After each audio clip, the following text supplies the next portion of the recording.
Yippee-ki-yay, motherfucker. Frankly, my dear, I don't give a damn. All right, Mr. DeMille, I'm ready for my close-up. Dodge this.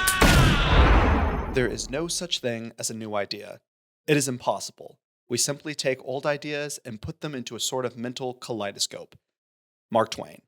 And hello, everyone, and welcome to the Holy Moment Podcast, a podcast where we talk about films with you. We discuss the moments that work, the moments that don't, and of course, the moments that reflect truth in unexpected ways. And the reason I opened up with that quote today was because the film we are discussing today is the epitome of taking things from the past, maybe even considered stealing them, but also inspiring a whole generation of movies.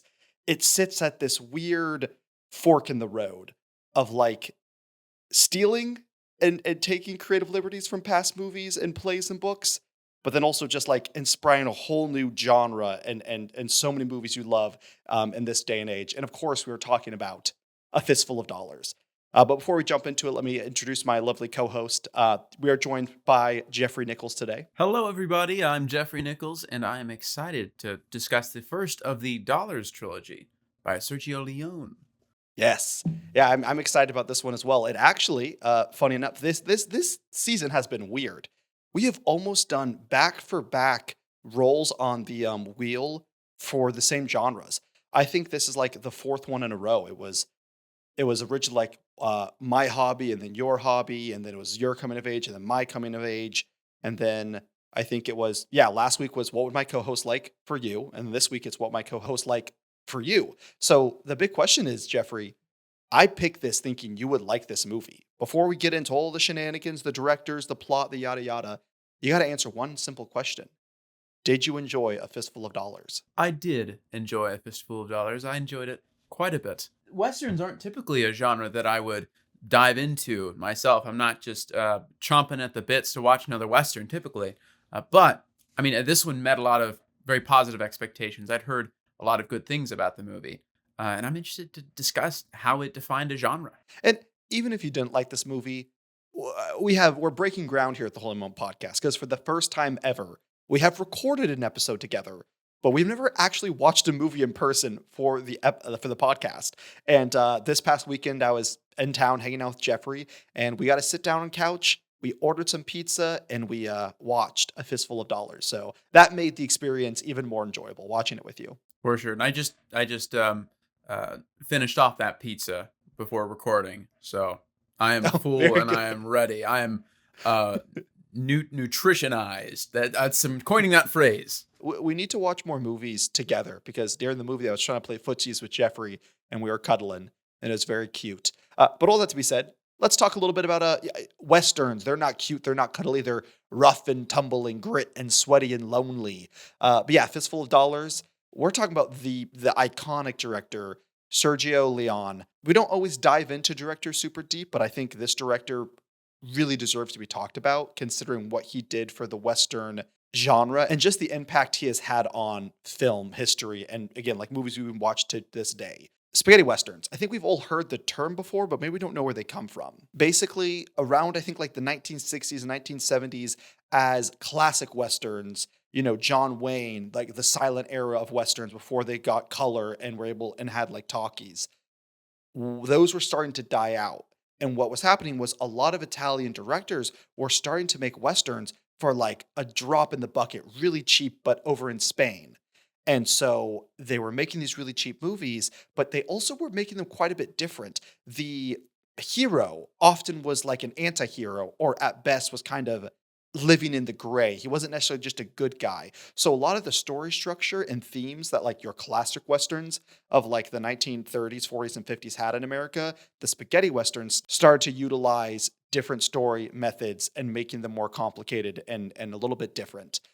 Now, that being said, that's partially why they're called spaghetti Westerns, because they were filmed in Italy, but it's also kind of a derogatory thing. Hollywood wanted to separate themselves from it. Again, being more in the gray with the morals, they kind of started, it was kind of like a racial term almost, spaghetti Westerns, so it wasn't always a good thing. But that's where Sergio Leone enters into the picture. He actually kind of really started with A Fistful of Dollars, and he took all of the things that were already prevalent in spaghetti Westerns, the really tight close-ups, the really long staring shots, the really wide shots of like showdowns. Again, they're a lot more dramatic, and he just really polished that style. And he was one that made them famous, and not necessarily just a derogatory thing, but in their own right, popular. So I think it's important for us to take a moment and appreciate this filmmaker as we are filmmakers ourselves. Absolutely. It's so interesting to me how the American frontier captured the imaginations of people outside of America, how it captured the imagination of these Italian producers and directors, right? And I think that change in perspective was valuable because, right, these older American Westerns tended to be very polished, very clean, very black and white, right? Both in color and in morality. And they were expressive of American values and a celebration of rugged individualism. Sergio Leone, right? He's Italian. And so he doesn't share all of the same values that an American audience might. And he doesn't have to preach to a certain standard, like a certain expectation. And so what he focused on was these like dirty sets, these grimy faces, the grit and the rundown locales. That wasn't really normal for these American Westerns. And he focused not so much on the American standard of like right and wrong and rugged individualism. He focused on the greed. I read this one quote of him saying, when you go to America, at least my experience was people would be just as quick to ask you, how much do you make, as they would be to ask, how are you doing? And sometimes they'd be even quicker to ask that first question. And so he wanted to put that a bit on display too. These heroes, they're hero-ish, but they're also out for their own gain. I love that you brought that up because doing a lot of research for this film, something that I love about movies that inspire other art, and you could argue most movies do, but this is A Fistful of Dollars is one of those iconic ones. It really inspired a whole generation of filmmakers. Even to this day, Quentin Tarantino, Once Upon a Time in Hollywood, is just a riff off of Sergio Leone's trilogy, Once Upon a Time, and he has like 3 movies based off that naming hierarchy. But I love, like you said, there are certain ideas and experiences to the human experience, no matter where you grew up, in Japan and Russia and Bulgaria or in America, that you can resonate with. However, the culture and the lens that you grew up with is going to change that perspective slightly. And I'm excited next week because next week we're reviewing Yojimbo for your final movie, and you'll be talking probably a lot about how America and Japanese cinema were like, it was a tango. A lot of people argue, oh, well, this inspired this, or this is better than this, and Japanese cinema is greater, American cinema is greater. You can't have one without the other. It was a back and forth constant evolution from the beginning of cinema all the way until 2025 with Godzilla Minus One or anime or Western movies. It takes two to tango. But I love seeing the Italians' kind of perspective on the expansion in America or just this idea of the open West where anything is possible, but also there's so much danger. And so it's really cool to see two cultures. And next week, when we watch Kurosawa's Yojimbo, a third perspective of kind of this Western frontier. But today, we are focusing on the Italian version. So for anyone who's not familiar with Sergio Leone, that's a little bit of a background. Again, he's most famous for the Dollar Trilogy. This is the first in it, A Fistful of Dollars, then A Few Dollars More, and it's ended with The Good, the Bad, and the Ugly. One of the very few trilogies that actually gets better, maybe besides like Lord of the Rings, arguably. But each of these movies has a higher score, and the Good, the Bad, and the Ugly is probably the movie that he's most well known for. He's also well known for a trilogy called, again, Once Upon a Time. It's Once Upon a Time in the West, Once Upon a Time in America, and then Duck You Sucker. I don't know why that one doesn't follow the same naming hierarchy, but that's what he's known for. Yeah, what's the second movie in this trilogy? For A Few Dollars More. A Few Dollars More. Quentin Tarantino, I heard a clip of him saying, that's a near perfect film. The only thing it has against it is that the next movie is even better. I thought you were going to say the only thing it has wrong is it has Paul Dano in it. Shout back to last week with them. Oh, yeah. Funny enough, second Western. We're both not big Western guys, but we're doing two Westerns back to back, and they're both really good. This movie actually did really well. Granted, it's been out for a long time, and again, it's such a pop culture icon, but it was made for $200,000, which was a lot of money back then, and the box office, $20 million. Again, I don't know if that's probably over the lifespan of the movie, but I'm not entirely sure. Like, oh, was that just like the original release in theaters, or is that like re-releases, or what all of that is? Um, as far as our cast, the main one we're going to talk about is this movie put Clint Eastwood on the map. He was already kind of semi-famous in the television world, but no one really like saw him as a leading man when it came to movies. But Sergio Leone took a bet on him, and it paid off, making him one of the most bankable, profitable movie icons for that time period. Yeah, but you said when we watched the movie together, we did some digging that his first television credit or his first big television credit was in the show Rawhide, which it's so interesting. That is a classic American Western television show that follows the same party line, as it were, as the classic Westerns of old, right? Where it's more polished, it's more clean, more black and white, not as much grit, not as much sweat. And that show also is significant for me personally because my dad used to watch it when he was a kid growing up. And he would sing the theme song of that show often, like all the time, when I was growing up too. And I had no idea where the song was from, but I assumed it was a Western, but I really couldn't pull to mind any images of the TV show Rawhide. And this kind of goes into the first question I'm going to ask. But before I get into the synopsis, now I'm just curious. What is your background with Westerns? Because, like, Westerns is such a specific genre that even if people don't love them, often because of our parents or more likely our grandparents, we grew up around them to some degree. So obviously, you said your dad watched Rawhide, but do you have any other experiences, whether it's firsthand or secondhand, with Westerns growing up, whether television or movies? I think I may have watched one or two John Wayne Westerns with my grandma, but they never really captured my attention. They did seem kind of bland for me. This movie wasn't bland. This movie was very entertaining. It was also very bloody for its time, too. Not that that's the thing that makes like this much better than old. And I think they both have their merits, right? But I just haven't explored the genre as a whole all that much. But I do remember that Rawhide theme song. It goes like, rollin', rollin', rollin', keep them doggies rollin', though the streams are swollen, Rawhide. Through rain or wind or weather, hell-bent on leather, something, something, something, something. I mean, he would always sing this. He would always sing it. And I had no idea where it was from, though, like until much later, late in high school, I actually asked him, like, why do you keep on singing that song? What is it? He's like, oh, it's from a TV show, an old Western. I always forget this. I have a Western era phase of myself that I quite literally forget about. And it's because of one trip. When my sister graduated college, she's a decade older than me. So what? She was 22, 23. So I was like 12, 13. We rented an RV and drove from Iowa to Tennessee with me and my mom, my dad, and my siblings, and then my dad's grandparents. So I don't know. And then my grandma. So there was like 10 of us in an RV or something. And on the way up or down, I think on the way down, we stopped at a Cracker Barrel because, of course, that's what you do in America when you're on a road trip in an RV.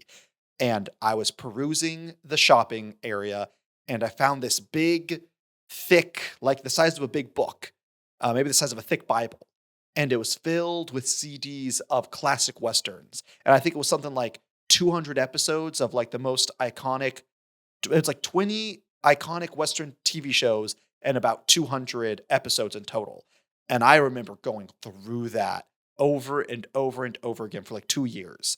And so I watched a lot of Western television shows that I really enjoyed, but I did not have a lot of experience with Western movies. My stepdad, he would watch some and I would kind of be in the room, but I never, like you said, got into it either. So that's kind of my experience with Westerns. That's so interesting. That's so that you went through a Western phase and that lasted 2 years, right?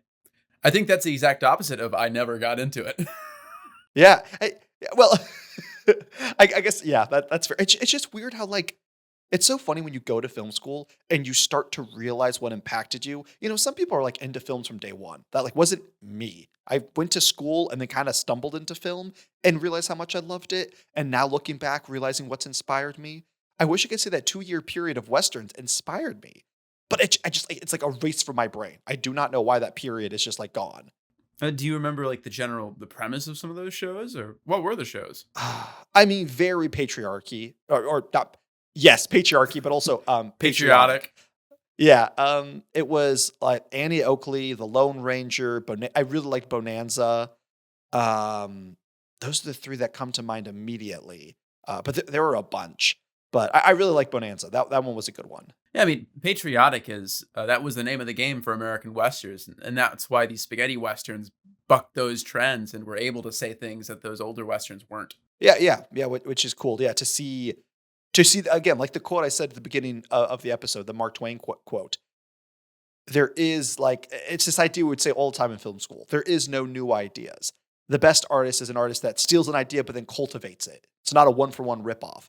They take the inspiration and they change it into something different. But that being said, that's exactly what A Fistful of Dollars does. So let me read the synopsis and we'll get into the nitty and gritty with it. A mysterious drifter known only as Joe rides into a dusty border town torn apart by two rival families, the Rojo gang and the Baxter clan. Realizing the town is corrupt on all sides, Joe decides to play both families against each other, selling information, stirring up conflict, and cashing in on the chaos. But when he tries to help a captive woman escape the Rojo brothers, Joe becomes their target. Beaten and nearly killed, he returns for a final showdown with the brutal Ramon Rojo. In the end, Joe cleans out the town, exposes everyone's greed, and rides off having changed nothing, except the graves he's left behind. That is an interesting thing. He takes care of the two main parties in the town, and then 2/3 of the town are gone. I would almost argue 100% of the town is gone. That was like one of my notes is you don't see anyone in the town except the Baxters and the Rojos, and then like the bartender and the grave maker. That's like it. He basically killed everyone in that town. Yeah, and now the 2 or 3 people left are meant to rebuild the town from scratch, right? Create a whole society, or better yet, they should probably move. He destroyed their economy. He's no hero. He might even be an anti-hero. Dun, dun, dun. Foreshadowing. But all that to be said, you said you liked it. You said you didn't have a ton of history with Westerns. What was kind of your thought of just the Western genre, period? My thoughts on the Western genre, period. I was familiar with some of the broad strokes of the history of it, how it was kind of American propaganda for a bit. And some of that propaganda was very well received, both at the time and by future film historians and film critics. And then I know that the spaghetti Western did buck that trend and inspired a lot of films afterwards. So yeah, I knew its impact, but I didn't know the films themselves. And so I was very excited to get into A Fistful of Dollars. And having watched it, I'm very excited to get into the rest of the Dollars trilogy, maybe on my own time, maybe in another episode of the podcast down the line. Yeah, I definitely want to watch because I know, well, it's funny enough, when I was looking for the movie for the genre, what would my co-host like, I was going to pick the good, the bad, and the ugly. But what detoured me wasn't the fact that it was the third in the trilogy lineup, because I didn't know that. It was like a 3-hour long movie. And I was like, sometimes it's just hard to watch fit a 3-hour long movie in the middle of a week. So I picked this one because it's only an hour, 50-minute. Thank God I did, because I didn't know really anything about the Western genre or Sergio Leone. So I'm happy it was a happy coincidence. Also, I'm happy you used the word impact, because that's my first main question I have for you. I've said it plenty in this episode. This movie took inspiration from other things, but this movie went on to inspire so many movies.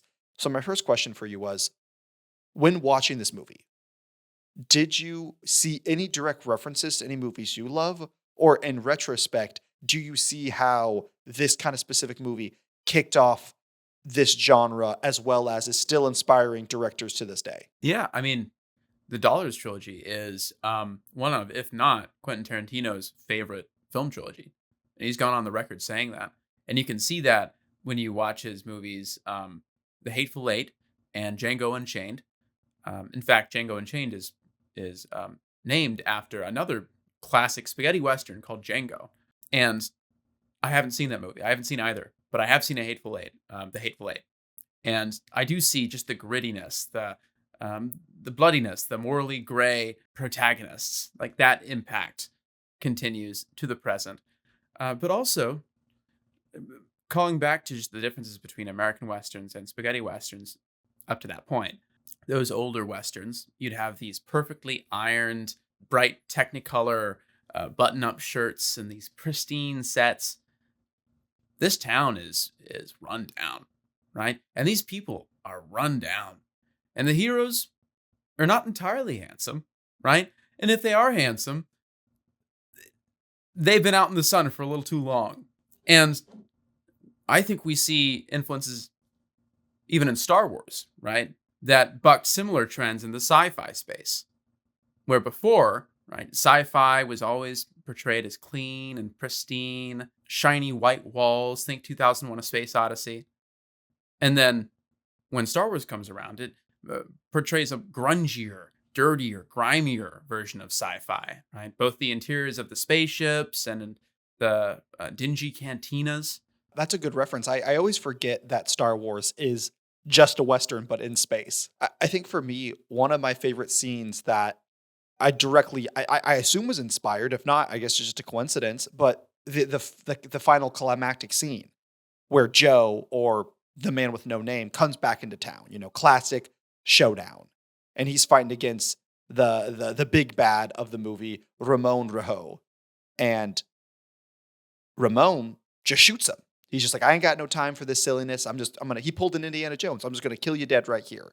Well, he shoots down Joe. Joe falls down. And he gets back up.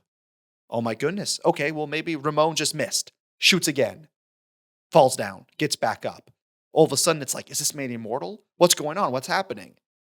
And lo and behold, underneath Joe's adorable poncho, he has this thick sheet metal cut out to the shape of his body. And it protected him. And lo and behold, I believe, again, I didn't see any research, any quotes, but I assume that inspired the scene in V for Vendetta, where at the end, where V is fighting, I think, Mr. Kringley, and they're shooting and shooting and shooting him. And he has the famous line of, you cannot kill me. I am an idea, not a man. But it reveals he is a man. He just also was covered in sheet metal, which then in returns, I should have opened up with this. I didn't even realize it until I started telling the story. This movie literally inspired my senior short film, thesis film, without even realizing it. Because in my thesis film, it's heavily Japanese-inspired swords and katanas, but we have this final scene where our very, very morally ambiguous anti-hero vigilante is walking towards the villain, and the villain just unloads his gun at him. Shoots. And he doesn't die, and then in the end he stabs the bad guy, and that was completely ripped off of V for Vendetta, which I believe is ripping off of this movie. So isn't that awesome? How we can be inspired by movies and not even realize it, and then literally 2, 4, 5, 10 years later, we can watch a movie and realize, whoa, I was inspired by this person. We're not creating new ideas; we're evolving them. It's so fun to trace the impact. Oh, by the way, is there any place where we can watch your short film? Oh, that's a great question. I'm going to try and do another short film festival run in the beginning of the spring. And then after that, we'll probably post it on YouTube. So for any of those who are listening to us and are interested in my senior thesis film, stick around, and hopefully maybe in the next 4 or 5 months, it'll be available for you guys to watch. Beautiful. I can't wait for that. It's going to be so fun. I play a guy that gets choked down. That's all I'll say. I also play a foot and maybe a hand. And a whole dead body at some And a point. whole Jeffrey, dead body. truly the star in mine. What we need to sit down and review our own senior short films and really talk about the inspiration and the whole process behind it. But that's for another day.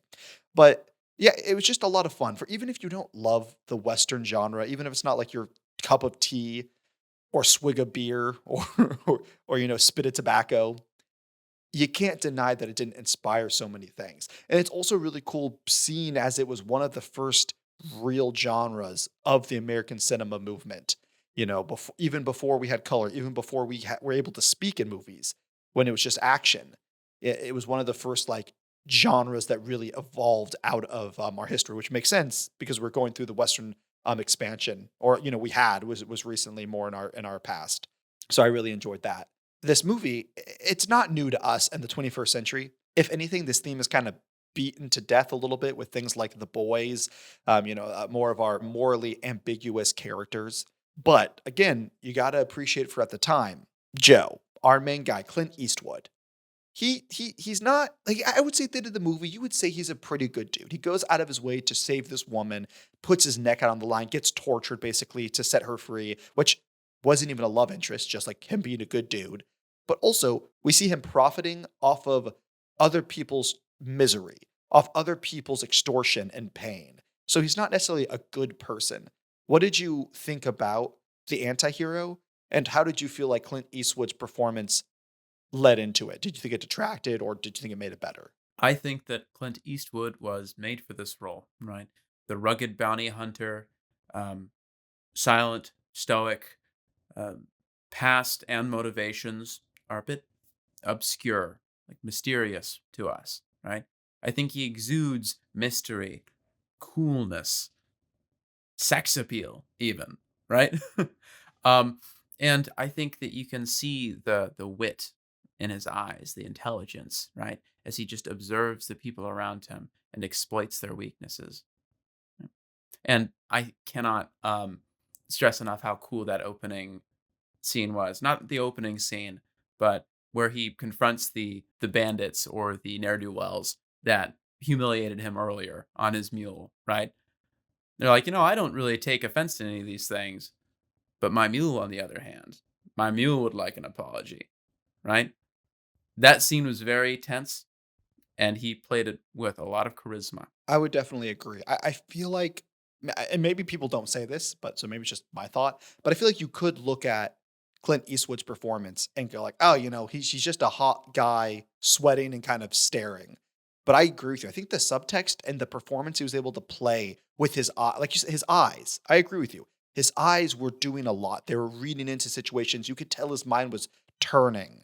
And I appreciated that about his character. I appreciated that we didn't have dumb heroes or villains. We didn't have dumb characters. That's a thing I want to get into a little bit later. But our main villain, Ramon, I loved him for that fact. He wasn't stupid, and our main character wasn't stupid. What was your favorite moment of Joe being smart? Joe being smart. Well, I think that his ability to, and this is like a general all movie thing, exploit his enemies' weaknesses and use them against them. Their prejudice, their hatred of the other party leads them to not communicate when they could find answers a lot easier if they would just talk to each other, right? Hey, that Joe guy, he's a little suspicious. I don't know what to make of him. What do you make of him? Well, he was talking to us the other day, right? But they didn't think to do that, and he knew that they wouldn't think to do that. And so he was able to play both parties. The Baxters and the Rojos could have learned from like good marriage advice. It's all about communication. Their like gangster hideouts were literally across the street, like a 30-second walk. If they had just like gone over and talked to each other, they all would have been alive by the end of the movie. But instead, they were all dead. Now, one thing I liked, I don't know if this is a show of his intellect so much as a show of his greed or his selfishness, right? He is a hero, but as you said, he is an anti-hero, right? So he's partially in it for himself as well. Once he leads the Baxters and the Rojos to the cemetery to fight over the two dead guys, he is in a cellar, like a wine cellar, belonging to the Rojos. And it cuts between this high octane action at the cemetery and him just casually knocking on each barrel, seeing if it's hollow, seeing if there might be something in it, just cutting back and forth. And that builds a sense of anticipation for, okay, the bad guys are busy over here, but when's he going to find the gold? When's he going to, is it now? Is it this barrel? I thought that was very well done. I really like the editing in this movie, but that's an aside. Well, no, I think the editing overall was solid, but the editing in that scene was magnificent. And again, you got to keep in the context of the time period. You think, oh, scenes where they're editing back and forth almost like a montage, like that's nothing new. But I think for this time period, especially in this genre, I think it is kind of groundbreaking. And I think he did, like you said, he did it. It was really smart. It built the tension. And so in that scene where they're cutting back and forth, it was one of the few scenes that I feel like was edited that way, but it really stood out and made that particular scene a highlight, not only because of the montage, but because it was the introduction of the main villain, Ramon Rojo, one of the three brothers of the Rojo gang. And I thought he was awesome. He was cunning, he was ruthless, but he was patient and he was smart and he wasn't hot tempered like I feel like you see a lot of Western and older movies. His brother, Esteban, the youngest, he was your classic hot tempered. He's just like, I want to shoot someone. Let me shoot someone. Let me get him. Let me get him. Like that was his whole character, just kind of angry and hot headed. But I really appreciate that Ramon was just, again, cool and collective and calculating and smart. It made Joe go head to head on an intellectual level. It felt like they were battling out the wits of the minds, not necessarily just who could draw the fastest gun. It was that as well. But I really enjoyed it. What did you think of Ramon's introduction showing him betraying the cavalry and shooting them all down with a machine gun. Okay, you explain that scene a little bit for us.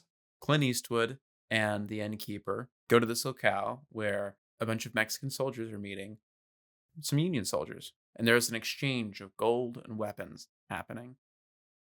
And once the Mexican soldiers fulfill their end of the bargain, we see the covered wagon, the canvas is taken off, and there's a Gatling gun. And all of these Mexican soldiers are gunned down, right? Very violently, very quickly. And it's revealed that these soldiers, Union soldiers, are not in fact Union soldiers. They're Rojo's gang. There's Ramon Rojo's gang. And they've killed the Union soldiers, and they're wearing their uniforms. And that is just a showcase of how cunning, how clever this man is. I thought it was an excellent introduction. It shows us the lengths that he's going to go to achieve what he wants, and his willingness to knock down anyone that gets in his way. And we see this at the end, too, once they set fire to the Baxter's house, right? People are coming out one by one, begging for mercy. And ruthlessly, mercilessly, they're just shot until there's not a single Baxter left. The wife of the Sheriff Baxter, comes out and she's pleading, she's bemoaning, she's wailing about the death of her son and her husband. And she gets the lead, too. There's not a shred of remorse in his eyes. Yeah, I feel like that was like a 1-2 kind of hit because, again, they're playing on the movies that we're used to. And I feel like the classic Western, the John Ford, the John Wayne movies, it's our hero is a hero. He's not going to shoot an unarmed man, and he would never in a million years think to shoot a woman. But that's what we have. He shoots these unarmed men, and we're like, whoa, that's pretty violent, it's pretty gruesome. And then the wife comes out, defenseless, a woman looking at her dead husband and son. Surely he won't shoot her. She's done nothing wrong. Bam, bam, she's dead. So I think just defying the expectations that a previous generation of the Western genre had put into place. And that scene lasts a long time, too, right? So we get to sit with their ruthlessness, their barbarity for an uncomfortably long time. Just we sit in the brutality. And I think that this movie uses time very well to create suspense and to create a sense of stakes. Yes, I think the stakes were really well done. Just the continuation of Joe going from the Rojo game to the Baxter game, playing each other, and then when is he going to get caught? It's the suspense of, is he going to get caught? And what is he going to get? Who's going to catch him first? And he gets caught. And we'll talk about that a little bit later. Another example of how they show stakes is in the gunfights, right? And this is in praise both of the editing and their use of time, right? Pacing a scene. We get those very wide shots where we see the whole scope of the conflict, all of the parties involved in the soon-to-be shootout. And then we get these close-ups on their faces. And that gives us a sense for the personal stakes for each individual involved. And we feel that shots are going to be fired very soon, but we don't know when. We're just continuing to cut on each individual person until finally someone reaches for the gun. And in a matter of seconds, everyone's dead. Fun fact, too, about Sergio's casting, right? He was very particular about the people that he casted, right? He didn't just cast, he didn't do a casting call for, I guess he didn't just grab people off of the street. He looked for distinctive faces, right? Faces that you wouldn't normally see, faces with character. He wanted each face to have an impact on the audience. And you see that. Everyone in this movie looks a little weird. They're not necessarily bad, but a little weird. I feel like we've been talking about that a lot on the podcast. Actors who have weird faces. Paul Dano, whoever played Biagio, who had the weirdest face? Or in better ways, who stuck out to you the most? Just physically, not acting or anything else. Just who do you remember? Because that's the thing, is a lot of these characters don't have names, right? But that mattered, that the nameless man has a weird looking face. Maybe the goon that was guarding the warehouse, right? The cellar. The big one. Oh, his name was not Pepe. He had a funny name. I can't remember off the top of my head. I love how he died. I love that he died Donkey Kong, cartoonly large barrel. Now, audience at home, think of a large barrel. You guys got it in your mind? Now, like triple the size of that large barrel. And now double it.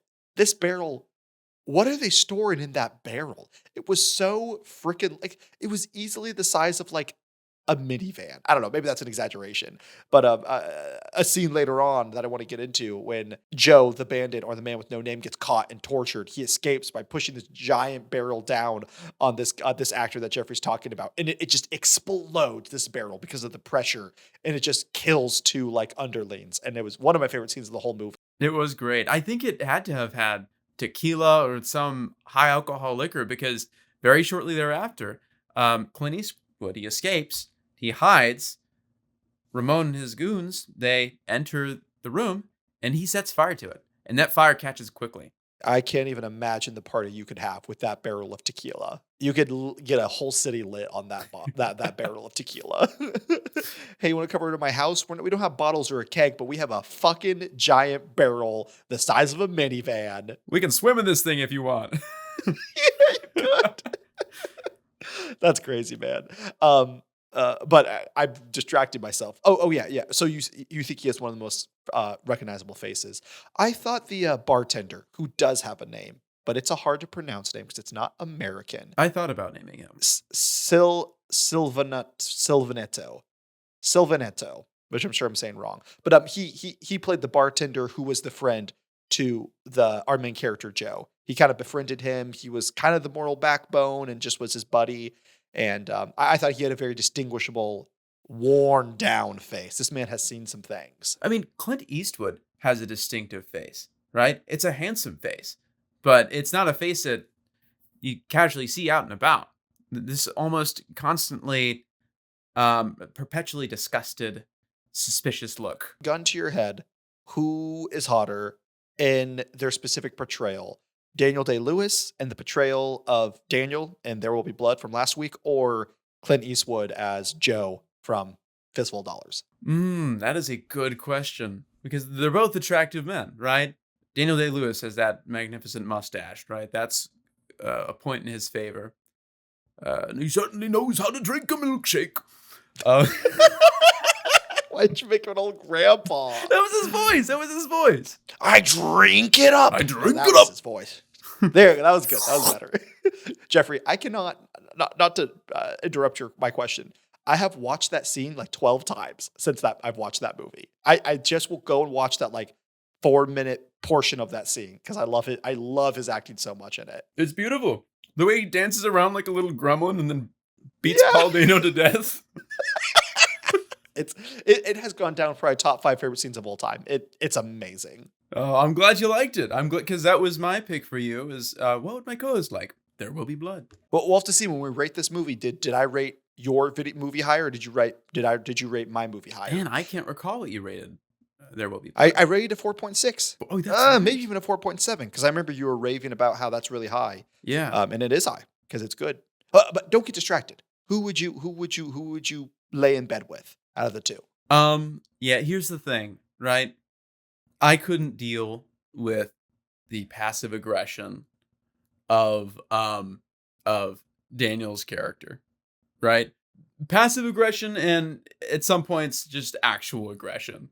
Whereas Clint Eastwood, right? As long as I'm not humiliating him and shooting him off of his mule, I've got nothing to worry about. He's just a strong, silent type that's going to keep me protected from the bandits, right?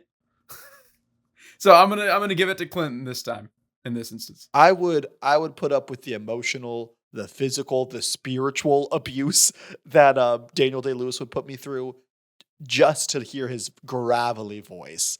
I love his voice so much in that movie. It's mesmerizing. It is a great voice. It's kind of a silly voice, right? But sometimes you want that in a partner. You heard it here, folks. You want a silly voice in your partner. Okay, bringing us back to Earth, which is A Fistful of Dollars. Just a small thing that I really appreciate about this movie. There's no love interest. So a big part of this movie was the Rojo gang. They had captured this woman named Marisol. And Joe, the bandit with no name, he kind of keeps like seeing her in the hallway. And he's curious, like, what's her ordeal? And he's finally told by the bartender, his friend, like, oh yeah, the Rojo gang specifically, it was Ramon, took a fancy to her and basically kidnapped her. And she has a husband and child who are just like in the town. Literally, they live across the street from where Marisol is kept captive. So they probably hear her at night, laying with Ramon, which super upsetting. But so this is an ongoing kind of plot thread where Joe is kind of like, what's going on here? And then when he hears the whole story, it's very obvious that he has a backstory. A lot how we talked about last week with Daniel's character in There Will Be Blood. How you could tell he had a backstory, but we never got it. And that was kind of a point of contention for me. But in this movie, it's very clear that Joe has a backstory. And I do not care what it is. Like, it doesn't matter to me because he's mysterious. He's supposed to be mysterious. So his ambiguous backstory of like maybe he had a wife one time that got killed by a crooked sheriff. Who knows? Maybe we find out later in the trilogy. But it didn't deter me at all in the movie. But the point is, after he hears this story about how she was kidnapped, he takes pity. And he ends up saving her and letting her go, kind of enter into the third act. But what I loved is he never fell in love with her. He never even, I feel like they could have done the classic thing where it's like, oh, I have my husband and I want to be with my husband, but thanks so much for saving me. You're really hot. Let's kiss in just this moment of you saving me. Like, there's nothing like that. He just saved them and she left. Did you enjoy that she wasn't a romantic interest, or do you feel like the stakes would have been better if she was? No, I loved it as it was, right? I love that. Like, there may have been some interest on his part to begin with. I remember we were watching the movie and they're shooting at her son and the husband. We don't know that that's his husband or her husband at that point. And the bandits leave, right? It's kind of a horrific scene that we've just witnessed. And then Clint Eastwood catches eyes with Marisol, gives her like a seductive smirk, right? And we were both like, is that the time? Is this the moment? No, I think that it shows his character, right? That he's going to put himself out on the limb so that he can save this family. He didn't need to. He was doing well as it was, playing the parties against each other. If anything, that move set him back, right? Because he was found out. Ramon was onto his shit. And Ramon wouldn't have been onto his shit if he hadn't gone to that house, killed the goons, set the family free. So it puts, on the morally gray scale, it moves towards the white. It definitely is the thing in the movie that makes him the most relatable / likable. Because it's not only in his actions, it's in his performance where you can tell again, something tragic happened in his backstory and he wants to stand up for, he wants to stand up for justice. He's not going to just kind of take the cowardly, easy way out, which I'm not going to say he's a coward, but he's always looking what can benefit him. This is the first time in the movie he does something that will not only not benefit him, could and does put him in jeopardy. Because after he lets her go and the family gets away, he's captured. Ramon catches him. And for like a few days, they beat the crap out of him. Absolutely pummel him. His eye looks like if you took a grapefruit and then like stabbed it a bunch of times and then like sat on it. It was very upsetting. Listen, I loved the makeup in that scene. For that moment for his character, and he still looked hot under it. He still looked hot under that makeup. I'll say it, right? You know, it's funny because you were talking about how this movie is pretty gruesome for its time. And that his torture scene was very gruesome. But all the other scenes of people being shot are hilarious because there's no blood, there's no bullet entry wound, there's no explosion, there's no nothing. You just kind of see smoke leave a gun, and then the person does like a 360 spin and then falls on the ground. It's awesome. Specifically, the scene Jeffrey talked about earlier with Ramon's entrance and he Gatling downs like a whole army of like a whole Mexican army, and they're just like they're dancing. They're not dying. They're dancing. It was so funny. We do see a bullet entry wound at the end when one of the goons, I think it's Esteban, has his rifle pointed at Clint Eastwood, and then the innkeeper shoots him smack dab in the head. Oh, yeah, we do see it there. So I guess they saved, and I think this makes sense for the time. I think they saved their gore for the main characters. Because I don't think they could probably get away with like showing a bunch of people's arms and limbs being shot off like Tin Tarantino does. But I think they were able to get away with some, so they saved it. Like, let's save it for the main bad guys and our main character in the torture scene. I'm sure it saves money too. I'm sure it does. My next feature film, I was just inspired by the great movie A Fistful of Dollars. No blood, no practical effects, no squibs. They just kind of like jump in the air. We'll have to hire people that are really good at jumping, though. Yeah. No, it's like the whole movie, everyone's dying left and right, no blood. And then just for this one character, inexplicably, the most gruesome gore. We pull a Velocipaster where it's the priest telling his backstory about how his wife just shows up in the woods and then she gets vaporized. She's there and then she's gone, and in her wake is just a human size avalanche of blood. Man, I love that movie. I kind of want to review it again. I know, such a fun movie. So it goes down like a glass of water, a fine wine, even when you don't think it would. 10 out of 10. Here's to hoping they do make the sequel that they've been talking about for the past like 3 years. But anyways, trying to think what else. Oh, I just wanted to ask you, this movie, I don't want to say it's necessarily a movie set piece after set piece, but it was a movie where the scenes were very tight. They were very obvious, a lot of action. You know, he would go to the Baxters and do something, and then he would go to the Rojos and do something, and then he'd maybe go off and do his own little thing, and then back and forth, back and forth. What was your favorite scene of the movie? Unless it dives into your holy moment and you don't want to go there yet. Might be tied between that first scene with him and the gang, and he's speaking on his mule's behalf, being sort of cheeky about it. Then they're laughing. And he says, "Listen, buddy, my mule doesn't like that you're laughing, right? He finds it offensive. If you don't apologize, then you're going to have to answer to my mule," right? Essentially, I can't remember the exact words, but I thought that was a great way to showcase who this character was. These people have slighted him, and he's willing to take them all out in a matter of seconds.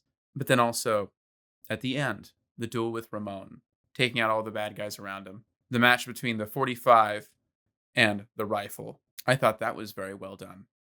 And it's how they create stakes and anticipation and tension by holding on these faces, cutting to and fro, right? And it's never clear when exactly the bomb's going to drop. But when it drops, it explodes very fast and it creates an impact. Like a barrel the size of a minivan filled with tequila. You never know when it's going to come get you. That was some Final Destination stuff right there. Those are great scenes. I think for me, I kind of already said them, so I'll say them again quickly. The introduction of Ramon, I just think it was a lot of fun when the Mexicans were like, "Here's the gold. I hope we get our guns." Gatling gun kills all of you. But it was a combination of, it was fun, unexpected, but also just in filmmaking, we're really taught to do a good job with introduction of characters. You know, especially main characters. You only get one chance for them to shine. And it's so true. Like in real life, have you heard this thing? It's like when you go in for an interview, you have 4 seconds. Otherwise, they've already made up your mind. They already know what they think of you. It's the same in film. The first scene we see our characters in, we kind of, as audience, make up our mind of who they are, what their intentions are, what their motivations are, what they're going to be like, how they're going to act. And that scene says everything you need to know. Smart, ruthless, and cunning. It says everything we need to know about Ramon. And then my other favorite scene was, again, after Joe was caught helping the woman escape. He's tortured for days, and then he escapes by a giant barrel and lights them on fire and literally army crawls away. It was so funny. It was just like, what a big middle finger to all these people, killing all of them while he like army crawls out of the house, across the courtyard, into the back of a wagon where he escapes. All while watching, also great. I love it. Just like the Baxters and the Rojos feud. I love how just kind of the backdrop of the movie. But basically the Rojos are like, "Oh, we know the Baxters are what helped him escape." And Ramon's pissed off because he's in love with Maricel, the girl. And so he goes over to the Baxters, and that's the scene that Jeffrey talked about where he lit their house on fire and then shot them one by one. It was great. They put in TNT into their like courtyard walls, blew them up, and then backed up a bunch of wagons and let more alcohol barrels fly out, lit those barrels on fire, and exploded their house, and then shot them one by one. So that I love that buildup, because that was just such a like fun buildup, all from this one dude who has a beaten up grapefruit for an eye who can only crawl, and he got all the way to like them massacring the other people. So that was a lot of fun. No, that was a great scene. Those are all great scenes. And as you were describing Ramon's introduction, that made me think of how much it contrasts with the Man with No Name's introduction. And then very immediately we know who Ramon is and what he's about. But with Joe's character's introduction, it's sort of a cold open. He's sipping water from a well, and he's riding his mule into the town. And we see him get humiliated by the local gang. And there's still a lot that we don't know about him, right? We've just seen him be passive, and we've seen him be humiliated. But he's playing his cards close to his chest, right? Or he's holding them close to his chest until we get to the big reveal of this is who I am. I am a man who will confront you. I am a man who will stand up for himself. I am a man who will not take slights lightly, right? And I think that works in his character's interaction's favor, right?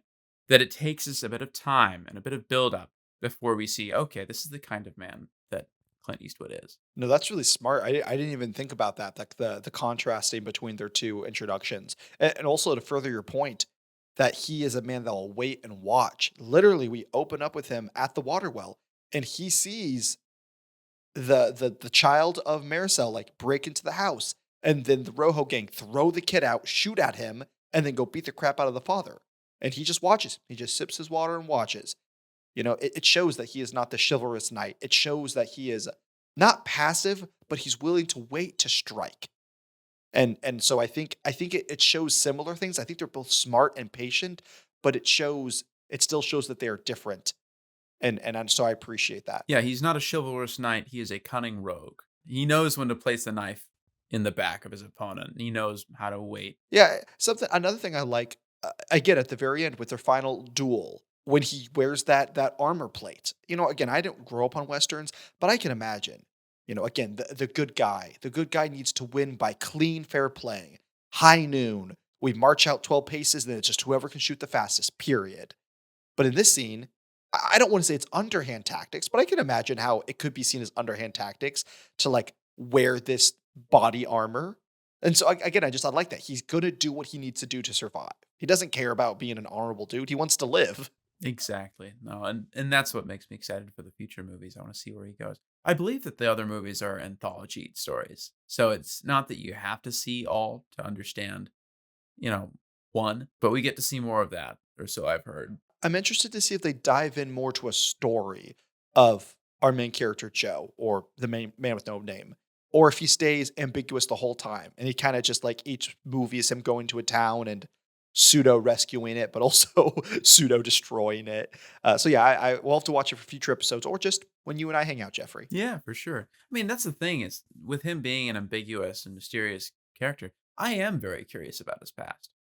I think that I'm fine with never figuring that past out, right? Because I think that curiosity is what makes him so intriguing, so enticing as a character. We never know entirely what he's about. And maybe if we learned, that illusion would be lost, and then we would no longer have that interest. He was originally a furry. That was his past. Yeah, it's like, why would you help us? Because something similar happened to someone I knew. Set the furry convention in 1847. Oh no. Oh, with that being said, folks, anytime we start talking about furries, we know at the Holy Moment podcast, it's probably time to start wrapping up. So, what was your holy moment, Jeffrey? It's how this movie creates tension by drawing out scenes, drawing out moments. The fuse has been lit, right? But we can't see that fuse. We just know that it's going. And at any point, the bomb could go off. And when it goes off, it's climactic. And it always explodes exactly where it needs to. Yeah, that's a good one. Yeah, definitely something I think on a second rewatch I'll appreciate more. Because I do remember noticing the editing, but I feel like it wasn't, since it was such a different type of genre for me. Spaghetti Western. I don't think I've ever seen a spaghetti Western. There was a lot I was taking in. So I feel like I definitely need to rewatch it and pay attention to the editing. But regardless of paying attention or not paying attention, you're right. They did get the tension across for sure. I love the tension it was able to create. For me, it's easy. It's one word: inspiration. It goes all the way back to the quote that I said. I love that this movie, and we'll get more into it with next episode with Yojimbo and about how this movie is kind of a rift off Yojimbo. So again, this movie is very clearly taking inspiration from works that have already come before it. But then this movie is very much inspiring artists, directors, even probably musicians that we listen to this day and age, that we watch in this day and age. Heck, like I discovered in this episode, it inspired my work. And I think that's really cool. So again, you could argue every movie inspires every movie, but this movie really does feel like a pinnacle of inspiration, taking inspiration from the past, diluting it into something new, and then spewing it forward into more inspiration for the future. And so for me, that's just the holy moment. I love being able to watch it and then look at something 70 years in the future and be like, hey, look at this. They're doing it. They got it from this movie. It's so cool. That's what I love about film. And I look forward to, in this podcast, watching movies, listening and hearing more about directors and their history and taking it all in. And then when we make our next film, that inspiration will be there as well. Beautiful, beautiful. Well, as far as my rating goes, I'm gonna give it. Oh, I guess this is where we find out if I like the movie or not. I've already said it, but we're gonna figure out how much I like this movie. We'll see who did a better job at picking for each other. I really enjoyed this movie. I really did. I'm gonna give it like a 3.7. You're kind of right up in my alley. I was thinking anywhere between a 3.5 and a 3.7. I think I'm going to go a little lower than you. I think I'm going to go with 3.5.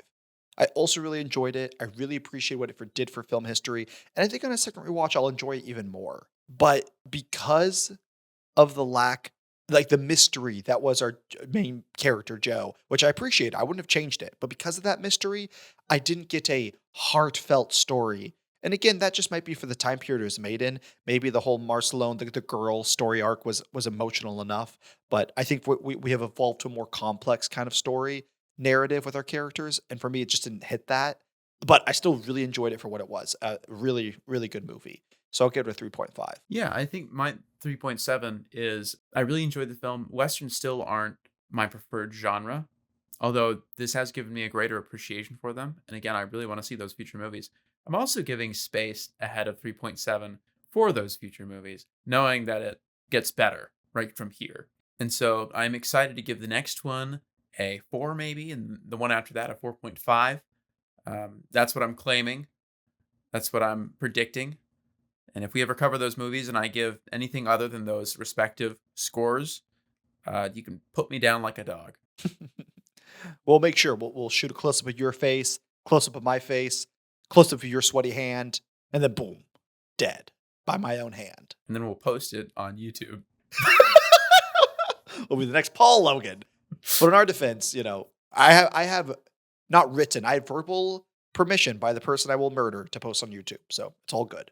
With that being said, guys, I have a dilemma that I believe Jeffrey cannot solve. Only you guys, I'm looking right into the camera right now. Only you, our beloved fans at the Holy Moment Podcast, can help me solve. For you see, next episode is our season finale. We're doing Yojimbo, Jeffrey's hosting it. And then again, we're taking a 2-week hiatus, but we'll be releasing 2 older films that we never released before, so you can catch those. I haven't decided which ones I'm going to do. Maybe I'll put a poll up. I think we have 6 episodes. Maybe I'll put a poll up and you guys can decide which ones you want to listen to. But that means we need to start thinking about next season, which will premiere like the first or second week of January, what the categories and what movies will be in those categories. I really want to find a way to review the movie Sky High. But I'm only going to review it if someone watches this and suggests a category that would make sense for Sky High. It's in your court, fans. If you want us to review Sky High, give me a category like best movie ever, and then I can put Sky High in for that category. Yeah, I mean, Sky High is a great movie. I'd love to review it too. So I also have a vested interest, audience, in you responding. Yeah. But in all seriousness, for those who don't know how it works, here at the Holy Moment Podcast, we do 6 categories each season. They could be really vague, from like, I want a movie that's black and white, to something really specific, like I want a movie that was filmed in Belarus but then only released in India. I don't know. But so the categories can be whatever you want. We pick 6 of them. Jeffrey picks 1 for each category. I pick 1 for each category. That's 12 movies. 1 movie a week. That's roughly 4 months. And then that's a season of our podcast. You can email us at theholymomentpodcast@gmail.com. You can comment on like our YouTube, TikTok, Instagram page of what categories you would be interested, or just movies. If you don't know a category, just tell us what movie you want to watch. But we would love that, as we're going to be gearing up over the next 2 to 3 weeks, figuring out what we're doing for next season. Besides that, Jeffrey, do you have anything you want to say to the lovely folks at home? Just to follow our social media, folks. Well, we post our episodes on YouTube and on Spotify. We post reels on YouTube, TikTok, Instagram, Facebook. And of course, send all of your emails to us at theholymomentpodcast@gmail.com. Folks, y'all have a nice night and stay holy. No, you don't get to end the podcast. This is my episode. I get to end the podcast. I get to end the podcast. But I didn't think of anything fun or interesting to say. Other than it's true, Whether you're an artist, whether you paint or draw, you write poetry, you do movies, you crochet, you knit, whatever you do, don't feel overwhelmed because you feel like you have to have the next big idea, the next original idea. Don't feel overwhelmed because you don't have the best technology, the best tools. Just start. Whatever art you like doing, go consume that art of other artists and then start with recreation, What is it? Not mockery. What is the greatest form of flattery? Is imitation. Imitation is the greatest form of flattery. But the point is just go out there and create. Maybe you start with stealing, but the point is you evolve it. You take these ideas and you evolve them. So go out, find something to steal, sell it online, send us the money at theholymomentpodcast@gmail.com. Stay holy.